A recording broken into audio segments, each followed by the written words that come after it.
This is Brent with Lykins Motorsports. This is Mr. Dennis's 496 FE.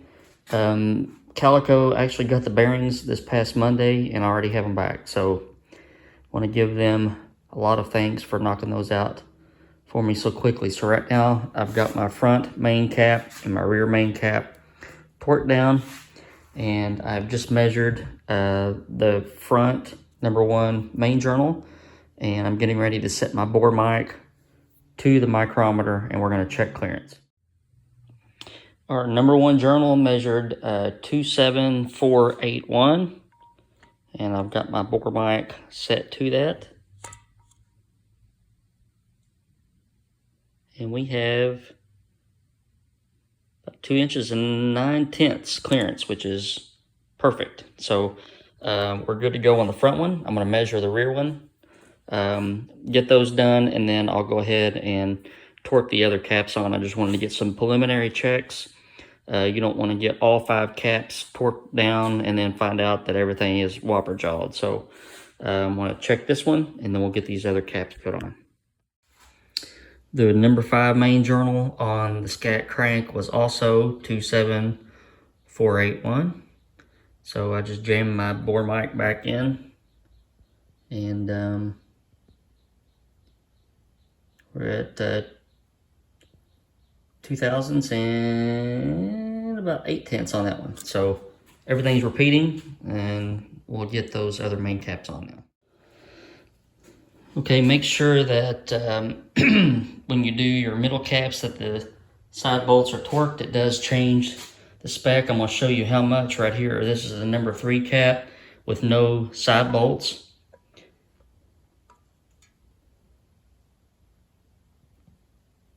About 2 thou 6/10.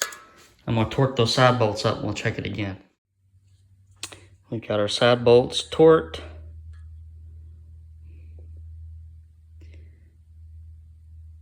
.28.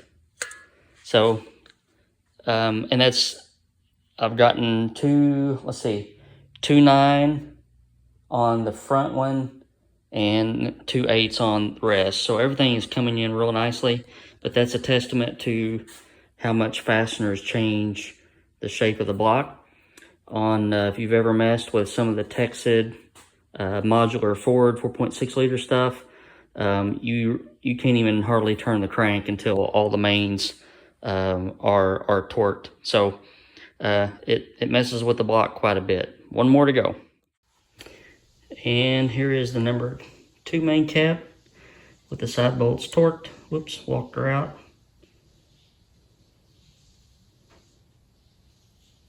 And between 2.9 and 3. So everything is just went in just really good.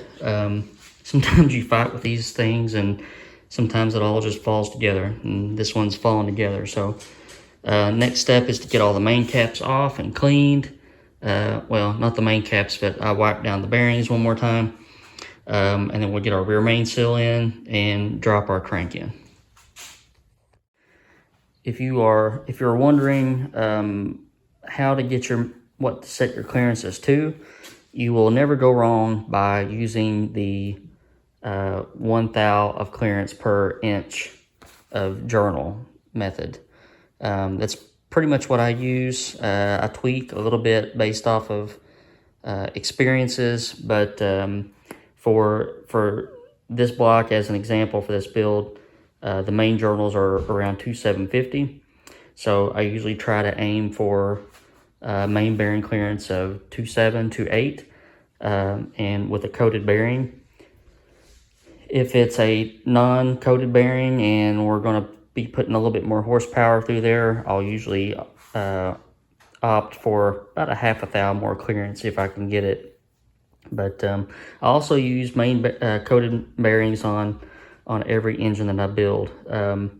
I've just seen them stand up to wear a lot better than non-coated bearings. When you fire your engine up, they always say that most of your wear comes from startups, and I believe that to be so.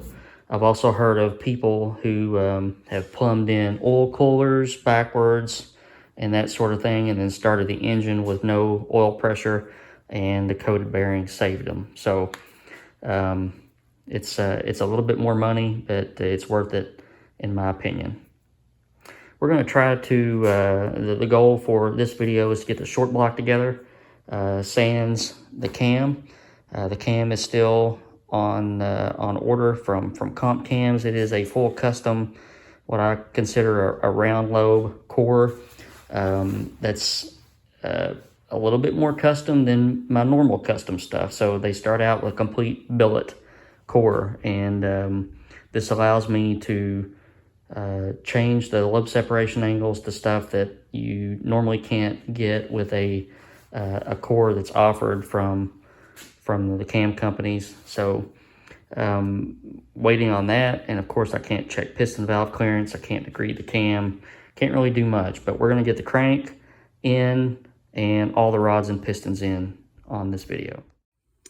We're going to get our rear main seal in, and I use a Felpro BS 30138. Take this, throw it in the trash. Nails belong in houses, not in engines. We'll use these crank seals, and then we will use some silicone to seal the sides up. But we'll get this in. Remember the the little tab part always goes towards the front of the block. I'll show you that in a second. It's kind of hard to see through the plastic, but we'll get these in right now. Lip goes towards the front. Make sure you lube this up really good. You don't want any dry seals on startup. I'm going to drop the crank in, and we'll get some assembly lube on our bearings. I'm going to use my Maxima assembly lube because it smells like cinnamon. And we'll get everything lubricated up and get the crank in. Crankshaft is in. Before you put the main caps on, check the thrust clearance on this upper bearing shell. If it's not right, then if you have the caps on, you got to pull all the caps back off, pull the crank out, and sand that bearing. I've got about 8 thousandths, so we're in spec, and I can go ahead and start putting the caps on now. Here's our rear cap, lube on the bearing, seal, lip facing the front, clocked a little bit. That's lubricated up. I got just a little wipe of silicone on the back of the cap, and just a little bit on the end of the seal. Got all of our main caps on. Next thing to do is check our thrust bearing clearance now that we have the lower cap on, the main cap on. And the caps are all doweled, so you can smack this crankshaft until you bust the block in two, but you're not going to move that main cap. So it is what it is. So I'm going to go through and torque all the mains, and the studs torque to 110 pound-feet, and then we'll check our thrust bearing clearance.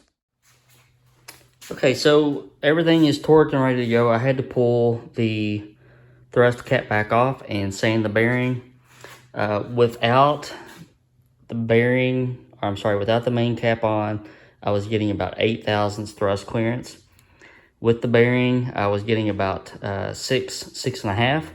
So I wanted to make those match, and when the caps are doweled, like I said, you can't really set the thrust bearing. So it is what it is. So I clearanced the front side, and I got us back to 8. So we are all we got the throttles pushed forward for further assembly here. We're going to put silicone in the side seal area, and I've showed you this on past videos is how I do it. The side seals, they just take too long. Each block is different, and it's just not worth my time. When I can fill this cavity full of silicone, you'll see it start to creep out of these little gaps right here, and even on the front, and that's all there is to it. So I'm gonna get that done, then it'll be time to knock the pistons and rods in. Okay, we got our everything ready to knock pistons in. Got number 1 rod at the bottom of the stroke, bottom dead center. Got oil on our cylinders, and I wiped those out again just to make sure that they were clean. Just one note about turning the crankshaft over. Depending on which assembly lube you have, it may make it a little bit rougher to turn over than if you just used like straight oil. So just keep that in mind. If it feels a little bit of viscous in there, that's probably what it is. This Maxima assembly lube that I use is pretty sticky, so just keep that in mind. So we're going to use our tapered ring compressor. I've got all rods and pistons laid out in order: 1, 2, 3, 4, 5, 6, 7, 8. And rings have been washed and installed, and it's just pretty easy process of just knocking them in. So you all have seen me do that in the past. I've set up kind of like a stop frame video of just knocking in all 8 pistons. I don't feel like I need to do that now, so the next time you see this, we'll have an assembled short block except for the cam, and just as I promised, an assembled short block.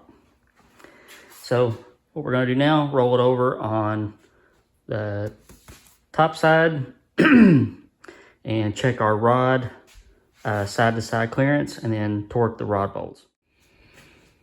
Again, this is just a check that you would do just to make sure that you didn't put a cap on backwards or anything, or if there's any, something glaringly wrong. So we're at 23 thousandths on all 4 pairs, and then we can go ahead and get our rod bolts torqued. These are Molnar rods, so they torque at 30 pound-feet and 60 degrees. So we're done. Rod bolts are torqued, and we got turnage. So waiting to hear back on when the cam will be here, and then we can get that in there and degreed, and then the rest of the assembly will take place. Probably gonna knock it off for today. Probably get Dennis's heads out and go through those. The trick flow stuff is really good parts, but I like to take them apart and check all the install heights and that sort of thing. So I'll probably do that tomorrow. Thank you guys for watching. This is, I guess it was a pretty quick video, but we got a lot accomplished today. Should have a couple more videos for you all over the weekend. Kind of switched plans on our 397 tunnel port as far as oil pumps go. And I'll explain that probably with the video tomorrow. But and we may feature Dennis's heads in a different video. We'll see. Thank you guys for watching. If you haven't yet, hit that subscribe button so that you don't miss out on any of the cool FE stuff we got going on. Hit that like button, and y'all have a good weekend.